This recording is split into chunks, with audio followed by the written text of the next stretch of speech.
Agradecendo mais uma vez a presença do nosso palestrante, professor Alexandre Ateniense. Professor Alexandre, que é sócio fundador de Alexandre Ateniense Advogados, Escritório de Advocacia, Full Service em Direito Digital, especialista em internet no Berkman Klein Center, na Harvard Law School, consultor com atuação em 20 ramos de negócios, membro da Comissão de Direito Digital do IAB, Instituto dos Advogados do Brasil, coordenador da Comissão de Direito Digital do IAMG, Instituto dos Advogados de Minas Gerais, perito judicial na área de tecnologia da informação e propriedade intelectual.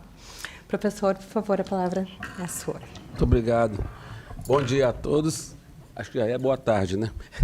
É um prazer enorme retornar a Porto Alegre e reencontrar os amigos gaúchos, no qual eu sempre tive a honra de cultuar uma grande amizade.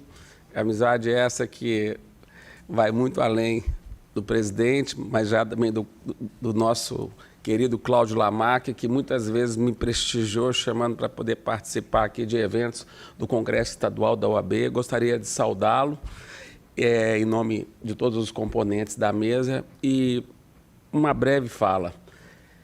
A vitória obtida com a sua participação é de absoluta relevância para a justiça brasileira, para os advogados. É uma defesa da prerrogativa dos advogados. Você pode ter certeza que isso ainda vai repercutir muito, sobretudo porque esse problema não é um problema regional do Rio Grande do Sul, é um problema da justiça brasileira. Ontem eu estava em São Paulo, numa outra mesa, num evento do CESA, Centro de Estudos da Sociedade de Advogados, onde eu sou coordenador do Comitê de Direito Digital, e um colega relatou que em Rondônia tem juiz que mora nos Estados Unidos e está despachando remotamente, e tudo bem. Então, olha, a dimensão dessa vitória, o tempo vai mostrar que foi absolutamente relevante. Eu agradeço em nome da advocacia brasileira. Obrigado, Alexandre. O ministro Luiz Felipe Vieira de Mello relatou que eu não me lembro exatamente, mas está gravado, é só olhar ali. 10 magistrados do último concurso no Amazonas estavam judicando há 1 ano sem ter colocado os pés no estado do Amazonas. Imagina. Extremamente importante. Bom, vou pedir para a produção para colocar o slide. Ok. Bom, pessoal, ao escolher o tema para apresentar aqui na OAB Summit, trocando ideias com o Gustavo Rocha, também uma pessoa bacana demais, nós estamos amigos há muito tempo, e eu também sabedor de que a CDTI, de todas as comissões de Direito e Tecnologia da Informação, das seccionais da OAB, é a mais ativa, isso ninguém tem dúvida, que tem pessoas que realmente são proativas, estão sempre querendo pautar assuntos diferentes, atualizados, contextualizados, da mesma forma que hoje eu faço através do Centro de Estudos da Sociedade de Advogados. Eu pensei muito para dizer, poxa, o que eu posso trazer de diferente, de novo e inédito em termos de abordagem? E como nós estamos passando, sobretudo pós-pandemia, numa situação gravíssima do aumento de golpes digitais, eu trago a reflexão, a análise de 5 casos, 5 decisões dos tribunais recentes, que têm mudado um cenário que antes era totalmente favorável aos titulares das empresas que eram donas das plataformas digitais. Em outras palavras, a vítima não era tratada como vítima. A vítima era tratada como culpada por um desleixo, por exemplo, de não guardar a sua senha. Essa situação que, para nós, juridicamente falando, não era a aplicação da responsabilidade objetiva e sim subjetiva, diante da profusão de golpes digitais que estão acontecendo, e, sobretudo, agora, em decorrência da vigência da Lei Geral de Proteção de Dados Pessoais, que, diga-se de passagem, numa extensa pesquisa que eu fiz para poder fazer essa apresentação, ainda não existem decisões marcantes em que antes o que era uma falha de relação de consumo passasse a ser interpretada pelos tribunais não apenas como uma falha de relação de consumo, mas, além da falha de relação de consumo, um mau tratamento de dados pessoais. Ou seja, não será novidade para ninguém se daqui a alguns meses nós tivermos decisões que, ao invés de só ter suporte em relação ao Código de Defesa do Consumidor, ou enunciado do STJ, ou até mesmo norma do Bacen, também vai haver o cotejamento de direitos dos titulares de dados pessoais. Isso, obviamente, poderá até mesmo potencializar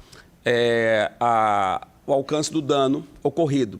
Embora, analisando, eu faço um trabalho de jurimetria, de análise de todas as decisões que saem de forma contínua. Só para vocês terem ideia, no primeiro ano que a LGPD entrou em vigor, nós tivemos no Brasil cerca de 900 processos distribuídos nos 93 tribunais, cujo tema principal era LGPD. Desses 900 processos, 60% eram em decorrência de falhas de relação de consumo. O que isso significa? Que o brasileiro ele está começando a aprender os direitos que a LGPD lhe atribuiu através das falhas de relação de consumo. Só que os direitos conferidos pela LGPD vão muito além de simplesmente uma falha de relação de consumo. É bem lembrar que esse ano nós tivemos a decisão de que mudança na legislação que elevou a tutela dos dados pessoais à garantia constitucional. Então, vejam como essa situação vai ganhar um outro contorno a partir de agora. Então, eu imagino que essa abordagem de hoje, de repente, para o Summit número 4, ela já vai ter uma outra interpretação, já com julgados que ainda não chegaram em segundo grau. Então, nós estamos exatamente nesse momento. Então, para começar, eu gostaria de dizer para vocês que golpes digitais, por exemplo, envolvendo o setor bancário, a FEBRABAN divulgou que estima que, no ano de 2022, ocorrerão uma perda para os bancos de 2,5 bilhões de reais em decorrência desses golpes da internet. Aqui vale uma reflexão. O banqueiro sabe fazer cálculo de perda, de ganho, muito melhor do que a gente. Se eles vão ter uma perda de 2,5 bilhões, é porque eles economizam muito mais do que 2,5 bilhões em relação a ter que usar muito sistema e colocar o correntista para fora da agência. Então, eles não estão nessa para perder. E, evidentemente, mostra o alcance de como esse assunto atinge cifras inimagináveis. E, por isso, obviamente, há que ser repensado de como os tribunais interpretam uma situação como essa. Então, em 2021, esses tipos de incidentes envolveram, só na área bancária, envolveram 330 mil brasileiros. E nessas pesquisas contínuas que eu faço e atuação em processos similares, só esse ano nós já catalogamos ou atuamos em mais de 30 golpes diferentes, praticados pelas plataformas digitais dos bancos e fora dela. Então, um ponto focal da minha apresentação hoje é mostrar para vocês como é que a jurisprudência vem mudando de responsabilidade subjetiva do agente para responsabilidade objetiva, tendo como suporte, até então, o Código de Defesa do Consumidor, no artigo 12 e 14, e a LGPD, incisos 4 e 6 do artigo 2º e incisos 7 e 8 do artigo 6º. Além disso, o suporte legal tem sido a súmula 479 do Superior Tribunal de Justiça e a resolução do Bacen 4.753 de 2019. Para que a gente tenha aí ideias de números, uma empresa que trabalha nessa área de consultoria divulgou que só no segundo trimestre de 2022 houve um aumento de 20% de fraudes digitais. E por que isso acontece? Na minha leitura, acontece porque, com a pandemia, como já foi dito, as pessoas que antes trabalhavam num perímetro com mais recursos de segurança da informação foram para casa trabalhar.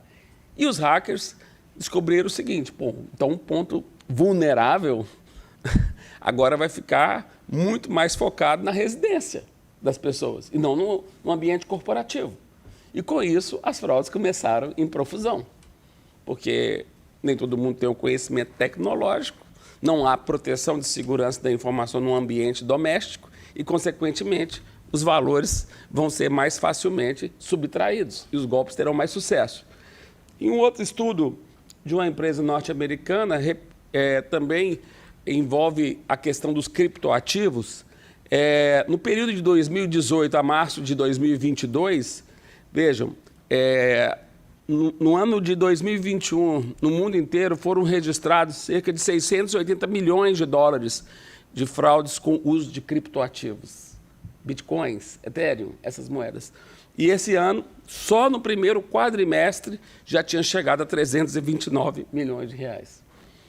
Bom, se a gente for agora analisar uma outra métrica, nesse infográfico, por exemplo, a gente tem o registro de tentativas de fraude divulgado pela Serasa. Então, nós temos, mês a mês, esse número é repensado. O último recorte que eu tenho aqui é de janeiro de 2022, foram 375.372 tentativas de fraude. É muita coisa. Para um mês, imagina, fazendo esse cálculo por hora. Né? E aí, mostrando para vocês uma outra visão, os setores mais afetados, bancos e cartões, 21%, empresas financeiras, 31%, serviços, 10%, varejo caiu e a telefonia também caiu vertiginosamente. Na área da telefonia, presidente, os problemas não vão tão mal como em relação à área financeira. As empresas de telefonia têm se preocupado mais em adotar medidas protetivas e, com isso, o resultado está nesse gráfico que nós mostramos nessa oportunidade. Bom, então vamos lá. Nós estamos aqui para poder fazer com vocês uma análise das 5 decisões recentes dos tribunais que eu julguei relevante, onde ocorreu a falha de segurança da informação nas plataformas digitais e os tribunais decidiram que a vítima do golpe foi tratada como vítima. Muito bem. O primeiro caso é aqui do Rio Grande do Sul. É um caso típico de um golpe que a gente chama de SIM swap. SIM swap, eu tenho um caso de um ex-candidato a governador em Minas Gerais, que em época de campanha, 2 dias depois que foi a um debate, e se saiu muito bem, o telefone dele parou de funcionar por volta de 10 horas da manhã. E, por volta de 1h da tarde, ele começa a receber mensagens de amigos pelo WhatsApp, dizendo assim... aliás, ele ficou sabendo disso depois, obviamente, porque a linha dele simplesmente ficou muda. E aí, ao se restabelecer essa linha, a pessoa que conseguiu fazer o uso da linha com o chip habilitado, começou a entrar, conseguiu recuperar todos os dados. Ele não tinha a dupla verificação do WhatsApp, então recuperou todos os dados que estavam no computador dele, no outro aparelho, e o WhatsApp, número correto, a imagem dele, e pedindo doação para a campanha. Nós não temos prova contundente do que eu vou falar, mas haveria um risco muito grande se ocorresse essa doação, uma prova dessa doação, que ele poderia causar até inelegibilidade, porque era doação de pessoa jurídica. Então, tem toda uma história atrás disso. Eu não quero falar... Nós estamos aqui para falar da tese jurídica, não estou querendo falar nome de operador, nada disso. Então, o pedido contra essa operadora foi no sentido de dizer o seguinte: olha, uma falha como essa, SimSwap, tem que ter a figura de um intermediário. Esse intermediário que teve acesso, talvez não autorizado ao sistema, que, através do sistema, conseguiu desabilitar o chip que estava no aparelho da vítima e conseguiu habilitar um chip num outro aparelho de um terceiro que foi para praticar os golpes. O SimSwap necessariamente tem uma participação de um insider, né, de um intruso dentro disso. A defesa da telefonia foi no sentido de dizer assim, depois de muito tempo, esse caso aconteceu em Minas Gerais. Foi uma agência, foi um representante nosso lá em Rio Branco, do Acre, que teve um problema de segurança da informação e foi por lá que foi habilitado. Eu tive minhas dúvidas se isso foi verdade ou não. Mas, enfim, é uma situação muito mais corriqueira do que a gente imagina. Nesse caso, especificamente, aqui do Rio Grande do Sul, o consumidor, que é titular de dados pessoais, obviamente, foi vítima desse golpe do SimSwap, ao ter seu chip de celular clonado. O pedido foi julgado parcialmente procedente, declarando inexigível a multa contratual. Isso porque a linha parou de funcionar por 3 meses, sem a condenação do réu em danos morais pela suspensão da linha e aplicação da multa. O consumidor titular de dados pessoais apelou visando a obtenção de danos morais pela suspensão da linha e cobrança de multa contratual. Um trecho da decisão que me chamou a atenção no tocante ao dano moral, o caso trata de situação peculiar, consistente em falha de prestação de segurança demandada que permitiu a clonagem do chip do aparelho pelo SimSwap. A interrupção do serviço de telefonia móvel por mais de 3 meses e a desídia da demandada em restabelecer o serviço justifica o reconhecimento do dever de reparar danos morais sofridos, cuidando de serviço público essencial e ainda mais nos dias atuais, nos termos da Lei 7.783. Segundo caso, isso está acontecendo também muito, sobretudo envolvendo os bancos digitais. Se obtém, de alguma forma, o nome da pessoa e o CPF, basta. E o sistema de antifraude do banco não valida corretamente se essas informações, se esses documentos utilizados pertencem realmente à pessoa. Teve um caso recente no escritório que uma pessoa clicou num link, numa conversa de mensagem direta no Instagram, teve a conta do Instagram sequestrada, entraram na conta, trocaram a senha, ficou sem conseguir fazer acesso.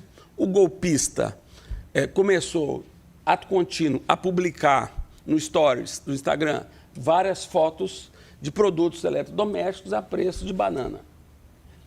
Pois bem, como se isso já não fosse o bastante, esse golpista conseguiu driblar o sistema antifraude de um banco digital muito conhecido e conseguiu, presidente, abrir uma conta, obtendo o nome e o CPF da vítima, porém, incluiu o e-mail dele. Então, obviamente, a vítima não sabia que tinha sido aberto. E, pasme, em segundos já conseguiu extrair um Pix e mandava o Pix para aquelas pessoas interessadas lá pelo Instagram, para poder consumar o golpe. Então, isso tudo muito rápido. Então, nós tivemos que tomar medidas para cancelar a conta e tudo mais para poder mitigar o dano. Mas nisso aí já tinha acontecido pelo menos umas 4 ou 5 vendas.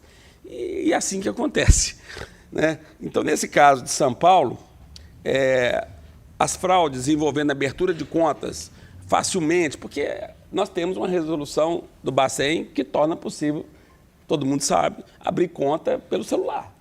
Mas os critérios de antifraude são frágeis.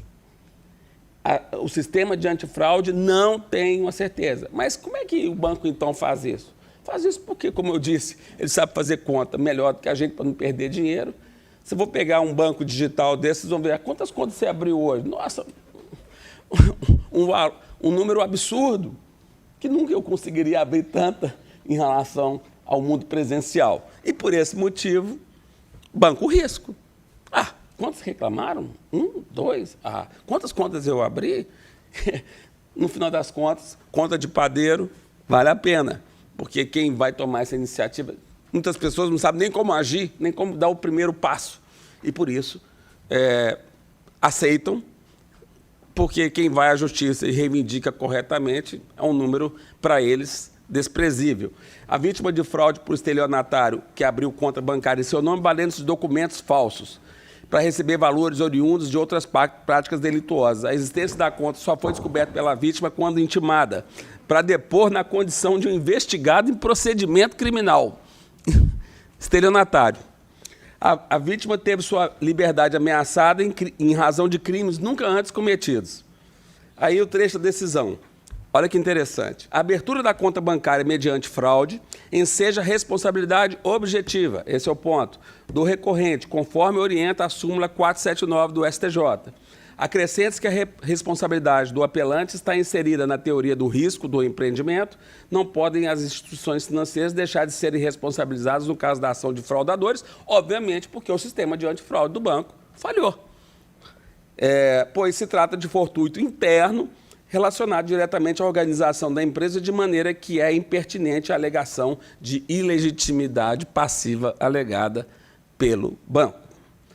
Terceiro golpe, boleto falso. Esse também não é novidade para ninguém, a gente já viu milhares de alternativas a essa questão do boleto falso. Destaco um caso ocorrido agora, em setembro de 2022, no Tribunal de Justiça de Minas Gerais. A vítima é aposentada e recebeu em sua conta uma quantia referente a um empréstimo consignado que jamais havia solicitado. Então, vejam, quem usou os dados pessoais, como é que os dados pessoais do aposentado foram parar na mão de um golpista? Se vocês forem analisar na internet recente, nós tivemos vazamentos em diversos bancos.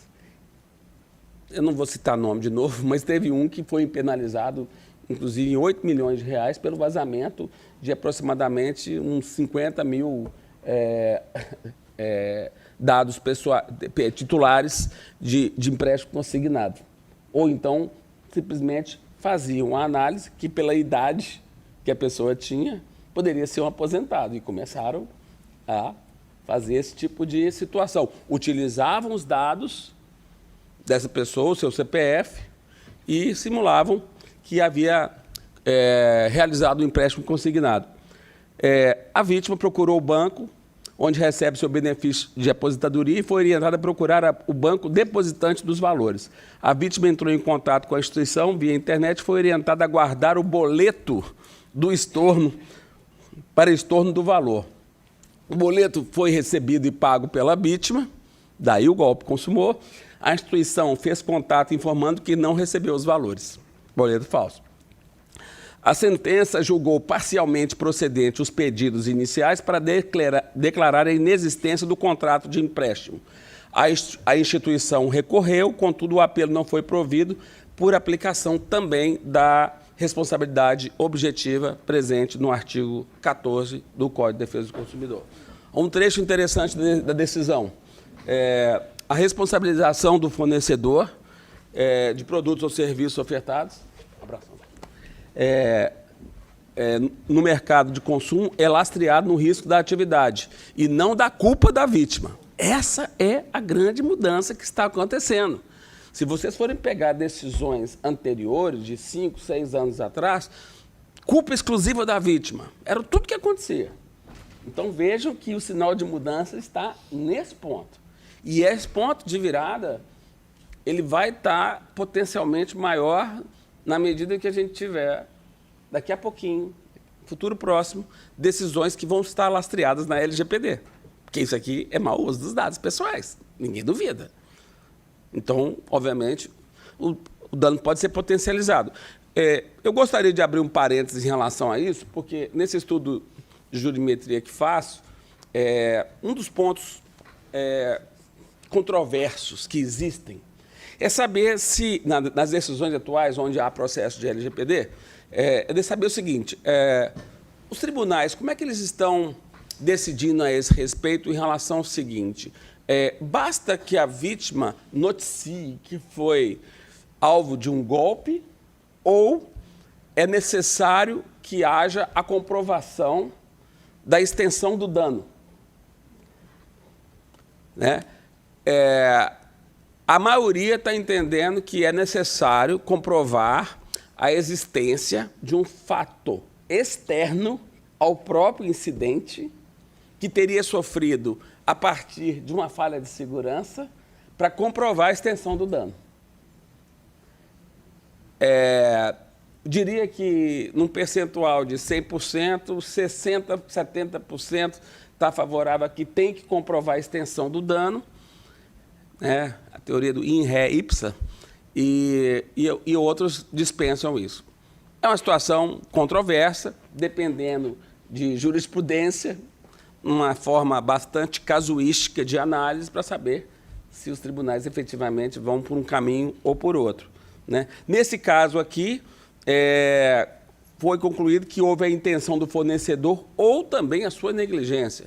Muitas vezes a gente tem casos, por exemplo, de sequestro de contas no Instagram, de repente de um pequeno ou médio comerciante que faz do Instagram um instrumento de vendas, em que ele comprova que fez a denúncia para o Instagram de que sua conta foi hackeada, que precisa daquela conta, porque ali ele tem uma receita diária considerável e tal. E isso aconteceu recentemente. Um salão de cabeleireiro no interior de São Paulo, ele comprovou que fez a denúncia, só que depois de, sei lá, não me lembro agora direito, mas em torno de 60 dias depois que o Meta se pronunciou, pois vamos voltar com sua conta, não sei. Mas esse lapso de tempo para o tribunal, comprovado o dano que ele sofreu, porque usava daqui e dali como uma ferramenta para poder prestar serviços, foi considerado e houve a reparação de danos. Porque é uma magia negra, uma bola de cristal, você saber quanto tempo que o Meta vai atender o seu pedido. Não é só o Meta, Google, a mesma coisa. E aí eu acho que existe uma fragilidade enorme na legislação brasileira ainda, de ser mais reguladora dos canais pelas plataformas digitais quanto ao atendimento do consumidor. Por quê? Eles não te dão nenhum tipo de comprovação que sua denúncia foi recebida. Você não sabe se o formulário que você preencheu chegou no destino, não tem número de protocolo, não tem nada, como tem no atendimento por telefone. E por que justificar isso? Obviamente, porque eles não querem fazer prova contra si próprio. E, consequentemente, a gente fica esperando que um dia isso aconteça ou não. Então, eu, particularmente, quando tenho que atender situações como essa, que acontecem quase que cotidianamente, eu estabeleço um lapso de tempo de, no máximo, uma semana. Se depois de uma semana o sistema de antifraude da plataforma não deu resposta, é imediatamente uma ação de obrigação de fazer, com pedido de tutela antecipada, com a prova antecipada que houve essa comunicação a partir de um ato contínuo, logo após ocorrido o incidente. E aqui vale um lembrete, uma experiência de pessoa que trabalha com golpes e ataques à reputação digital há mais de década. Quanto mais rápida for a reação, o enfrentamento do problema, mais êxito você vai ter. Então, o grande problema que existe é que a vítima, nesse caso, ela toma uma atitude ainda tardia e de forma desordenada. E muitas vezes chega no escritório já o fato tendo acontecido há 45, 60 dias, etc. Isso é péssimo. Isso é péssimo. Porque não sabe como reagir. E muitos advogados que também estão nessa área, não é o caso de vocês que estão na plateia, não sabem ainda sequer orientar quanto a situação como essa. Quer fazer alguma pergunta?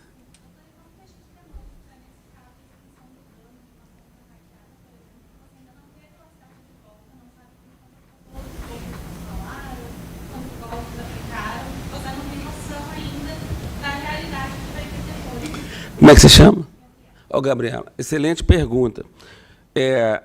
existem, para mim, inúmeras situações que é impossível você fazer a prova da extensão do dano. Vamos dar um exemplo que todo mundo conhece. O mega vazamento. Foram vazados 37, 40 referências de dados pessoais de todo cidadão brasileiro. Pois bem, isso aconteceu há um ano e pouco. Até agora a NPD não se pronunciou, mas eu estive na NPD atendendo a um cliente que está sendo investigado e eu tive uma experiência bem interessante lá. Porque o mercado, de modo geral, está achando que a NPD está extremamente inoperante e não vai pegar, aquela história. A realidade é completamente diferente. Quando estive lá conversando com o chefe da fiscalização, eu tive muita curiosidade de perguntar primeiro, se o motivo de não ter ocorrido ainda a aplicação de penalidades decorre da regulamentação da dosimetria da pena. Como sabemos, teve uma audiência pública, uma consulta pública, e já fechou, e nós estamos esperando essa regulamentação. Tivemos uma palestra há umas 2 semanas atrás com a Miriam Wimmer, que então era diretora do NPD. Hoje, essa semana, ela saiu, depois de 2 anos trabalhando na autoridade, e ela disse que espera que até o final do ano a regulamentação seja divulgada. Se isso vier a acontecer, aguardem a caneta das penalidades a partir do 1º semestre. E todo mundo que está nessa expectativa aqui, nós, os advogados, vamos bater palma, né? Porque todos aqueles clientes que ainda não se convenceram, não ficaram sensibilizados com o assunto, vão ter seu momento de dor de barriga. Pois não. Professor, se me permite, uma das grandes dúvidas que a maioria das pessoas que militam na área do direito digital, compliance com a LGPD, é que a Lei Geral de Proteção de Dados ela relegou muito para o plano administrativo de como que vai ser regulado para cada setor, para cada seara, para cada área de mercado. Quais são as regras que determinada empresa tem que ter? Um setor fiscalizado, por exemplo. Uma espécie de enquadramento de CNPJ sobre LGBT. Uhum. Assim. E a gente vê isso com muita apreensão. Sim. Né? Porque a organização vai ser grande e a vontade de multar vai ser maior do que a organização. Meu entendimento. Gostaria de saber do senhor como o senhor acha que isso vai ser resolvido, se uma parceria com grandes sindicatos ou FIERGs ou empresas desse gênero poderia ser lucrativas, digamos assim. Uhum. Bom, ótima pergunta, porque esse assunto causa muita dúvida. Nós tivemos a lei, o advento da lei, depois tivemos já algumas resoluções da própria NPD. Para mim, essa que vai vir agora, da dosimetria da pena, vai ser um divisor de águas, porque isso tudo, pessoal, aconteceu na Anatel, tá? Então, no escritório tem um outro setor que trabalha com problemas de telecom, e contar a experiência da Anatel é muito interessante para a gente poder fazer uma réplica. Até porque, como eu citei a Miriam Wimmer, antes ela trabalhava na Anatel. Saí da Anatel e fui para trabalhar na NPD. Na Anatel, enquanto também não fechou a dosimetria da pena, o que é a dosimetria da pena? É uma tabela, um cálculo matemático e uma classificação de graduação do incidente, de média, pequena, grande proporção, e calcula-se peso de cálculo para saber como é o valor quantitativo da pena, que, como a gente sabe, varia de uma mera advertência até 50 milhões de reais ou 2% do faturamento líquido no ano do grupo econômico envolvido. E aqui uma grande diferença, que poucas pessoas notaram. Em relação, nós fizemos até uma live interessantíssima sobre essa questão da dosimetria da pena, está no canal do YouTube do escritório, vocês podem acessar depois, é muito bacana esse debate. O especialista na área de telecom, comparando a regulamentação da Anatel com a regulamentação da NPD, chegou à seguinte conclusão. Na NPD, a regra é a seguinte, aplica-se X%, ou enfim, o critério que for, mas só perante o faturamento da empresa, do grupo econômico envolvido no incidente. E na NPD, aplica-se o cálculo da dosimetria com base no grupo econômico. Então, significa dizer o quê? Que, no final das contas, as penalidades que virão com a NPD serão absurdamente maiores. E eu perguntei esse assunto para a Miriam Virne nessa live do César, e eu perguntei por que aconteceu essa mudança. Ela não soube responder, justificar taxativamente, porque justifica-se por isso, por que foi, no texto. Bom, então, ainda vou te responder, mas esse parênteses era importante. Então, uma outra pergunta que eu fiz foi a seguinte, existe a possibilidade das decisões que virão, então, quem sabe, no ano de 2023, serem aplicadas de forma retroativa? A resposta é sim. E aí eu fui mais adiante e perguntei, bom, se vai ser retroativo, então eu queria saber, dá para você me revelar mais ou menos quantos casos já houveram denúncias e estão em procedimentos igual ao do meu cliente, ou seja, possíveis alvos de aplicação de penalidades? Pasmem, 6.000 casos já em andamento. Então, quem acha que a NPD não está trabalhando, está quieta, está errado. Gente, criar uma autarquia em Brasília não é assim, igual abrir uma conta no banco digital. É muito complicado, você tem que fazer plano de carga e salários, tem uma mega burocracia envolvida. Então, não deu tempo. Simplesmente é essa a resposta. Mas são pessoas altamente qualificadas. Para você ter ideia, num caso desse cliente, era um ransomware e o hacker colocou os dados todos obtidos, foi para a Deep Web e lá pediu valor de resgate. Caso clássico, né, de Bitcoin, etc. e tal. Pois bem, a lista estava lá, as pessoas envolvidas, os documentos que foram vazados. Um dia que eu estava conversando e tal, o chefe da fiscalização falou assim, eu entrei aqui na Deep Web e vi que tinha um número maior de pessoas envolvidas do que vocês estavam dizendo. Então, beleza, vamos pedir mais prazo para poder apresentar todas as medidas corretivas que foram feitas com essas pessoas todas envolvidas, que não eram poucas. Então, eu pergunto, qual o poder de investigação que um magistrado teria para poder invadir, para poder entrar na Deep Web, para poder pegar informação, para poder formar convencimento em relação a isso? É outro mundo, pessoal. Então, qual é a formação dessa pessoa? É a formação de técnicos de alta qualificação de segurança da informação. Não são advogados. Então, eles sabem fazer o trabalho de falhas de segurança da informação muito melhor que nós. Então, a gente tem que estar preparado para essa situação.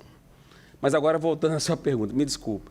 Então, nós tivemos a lei, promulgação da lei, e depois as resoluções da NPD, e alguns órgãos setoriais começaram a fazer regulamentações, como foi o caso da ANS. Recentemente, uma resolução do CNJ para o mercado de cartórios. E por aí vai, entendeu? A OAB, por exemplo, não pautou esse assunto ainda, mas deveria pautar. O Conselho Federal nem está se pronunciando a respeito, mas nós não vamos ficar surpresos se daqui a pouco, por exemplo, já está tendo aí na praça o golpe do falso advogado, do falso médico, etc. Então, nós temos que começar a pensar nesse assunto. Tem uma lacuna aí que a OAB ainda não se pronunciou. Quem sabe eu estou dando uma deixa aqui para a CDTI puxar essa pauta. Já puxou? Ah, pronto, Felipe, vocês são demais.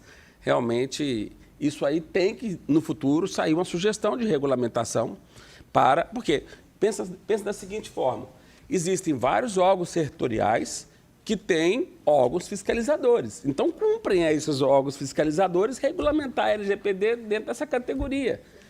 Em consonância com a ANPD, criar as regras. Exato. Então, o que acontece é o seguinte: esses órgãos reguladores já tinham normas reguladoras publicadas em relação a várias situações que envolvem o dia a dia dos médicos, dos advogados, etc.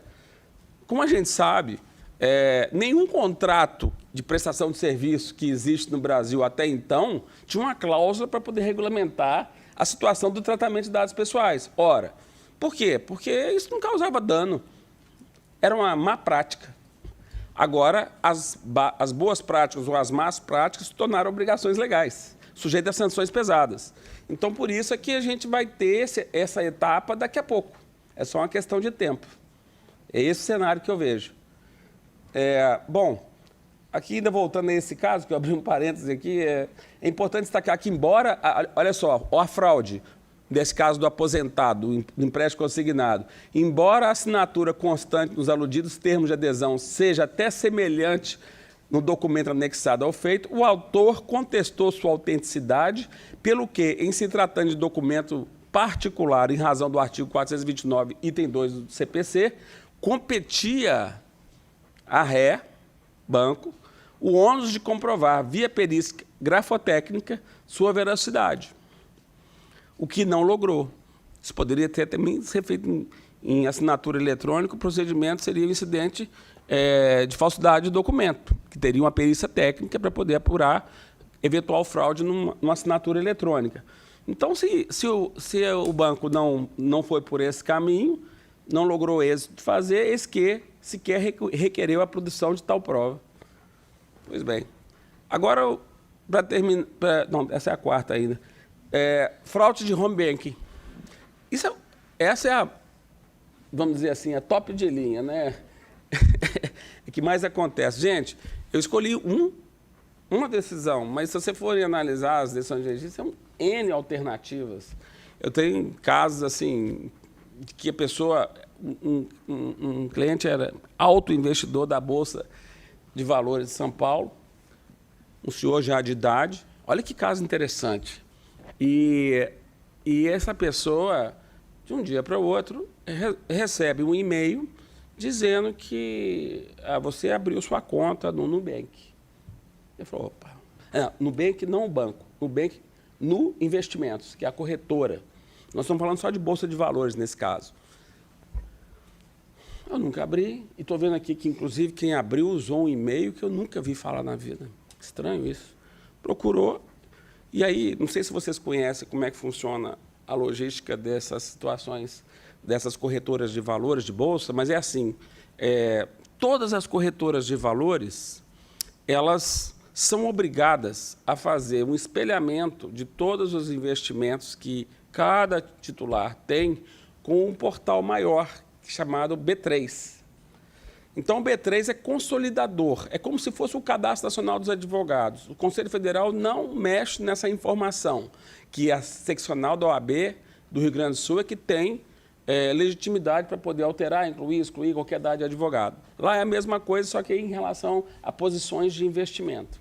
Então, o golpe foi assim, o golpista conseguiu burlar a abertura de uma conta nessa corretora no Investimentos, usando simplesmente o CPF do cliente e colocando o e-mail dele, para poder, dali, ter uma ponte de acesso à plataforma do B3.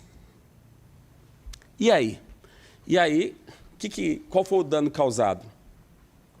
Simplesmente ele teve acesso a todas as posições de investimento desse cliente e todo o patrimônio que ele tem.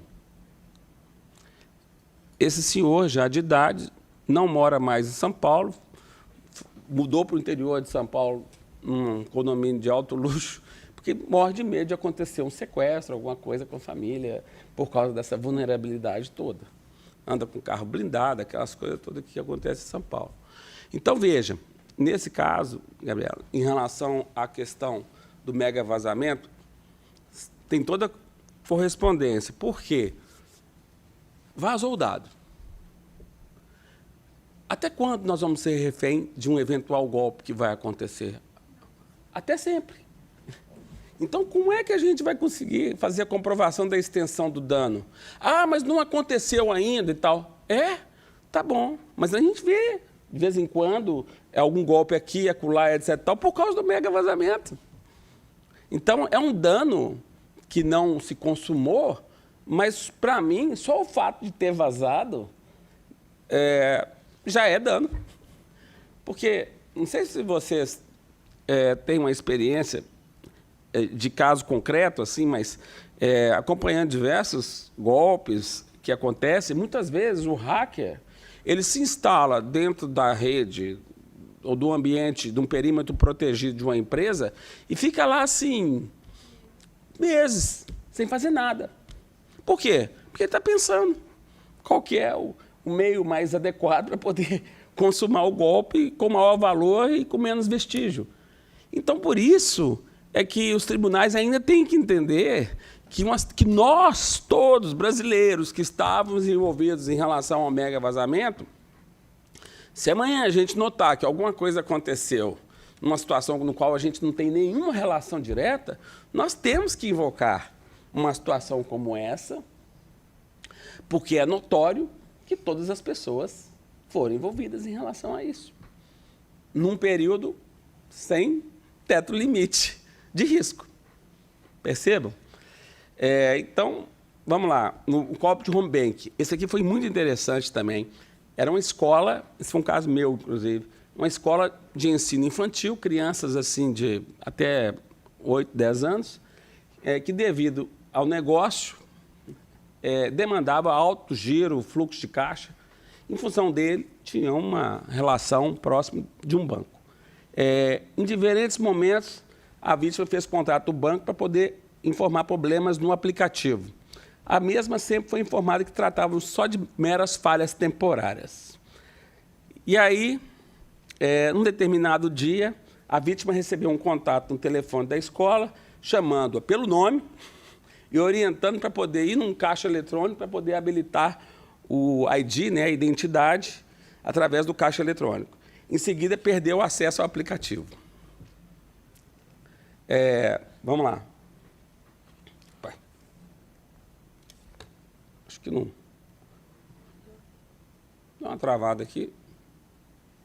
Deixa eu ver aqui. Esse caso é muito interessante. Foi. Não, peraí. Está acontecendo.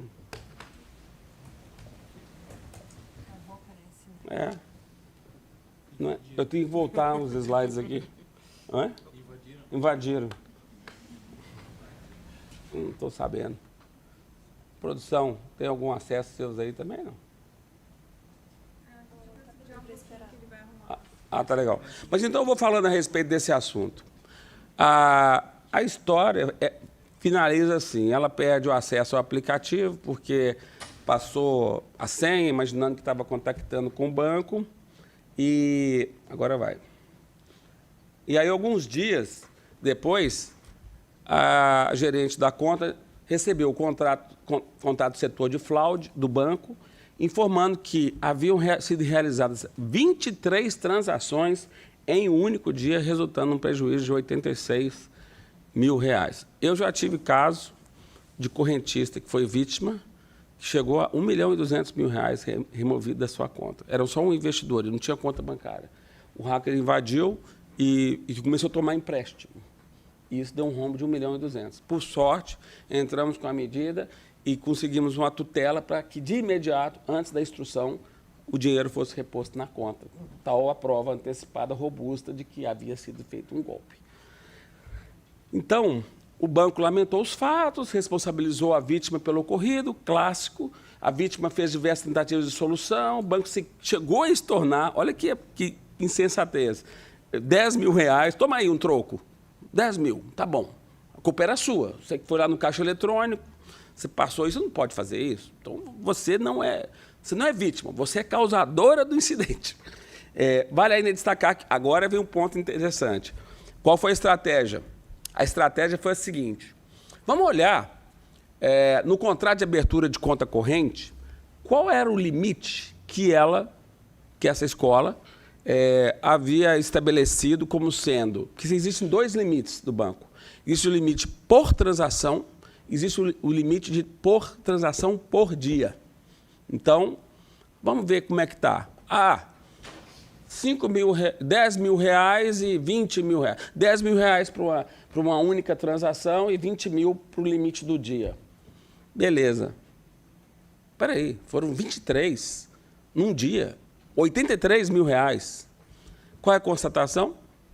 Que existe uma lacuna, uma discrepância entre a customização do sistema de home banking com os valores celebrados no contrato de abertura de conta. Ou seja, aqueles valores pactuados no contrato de abertura de conta não estão ajustados com os limites do banco.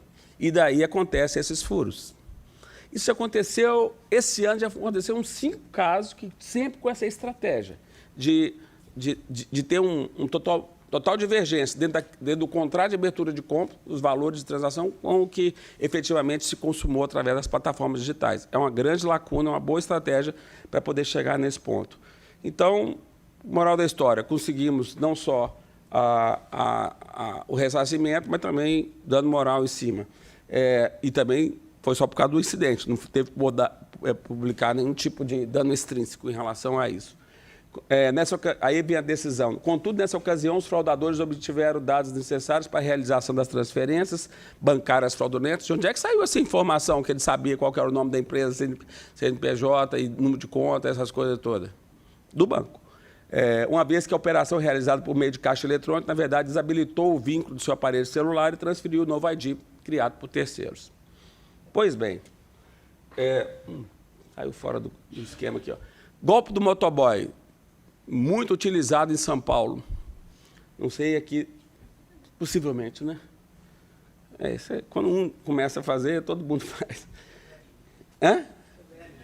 Já é velho, antigo. Mas o interessante é a mudança de comportamento dos tribunais para tratar as vítimas como vítimas. Essa que é a grande novidade. A vítima recebeu ligação de um agente estelionatário que agiu como funcionário do banco, já detinha dados pessoais do autor. Aí a falha de segurança, como é que sabia? Previamente ao contato. Seguindo as orientações, a vítima digitou a senha do cartão na tela do seu celular e entregou o cartão com chip ao motoboy enviado pelo agente criminoso. A sentença concedeu parcial provimento ao pedido, contudo, o acordo reformou a sentença sob o argumento de caso fortuito externo. Foi suscitada a violação do artigo 14 do CDC por ser caso de responsabilidade objetiva do prestador de serviço. Decisão.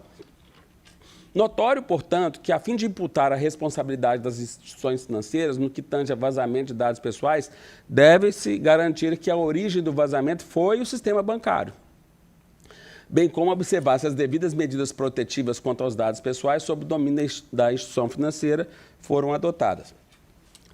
Aí vem um ponto importante. O dever de adotar mecanismos protetivos, né, que obstem operações totalmente atípicas, e isso é muito importante, os valores movimentados não tem nada a ver com os valores do histórico pregresso do titular daquela conta, em relação ao padrão de consumo dos consumidores, seja, portanto, a responsabilidade do prestador de serviço, que poderá responder pelo risco da atividade, pois a instituição financeira precisava se precaver a fim de evitar golpes dessa natureza cada vez mais frequentes no país.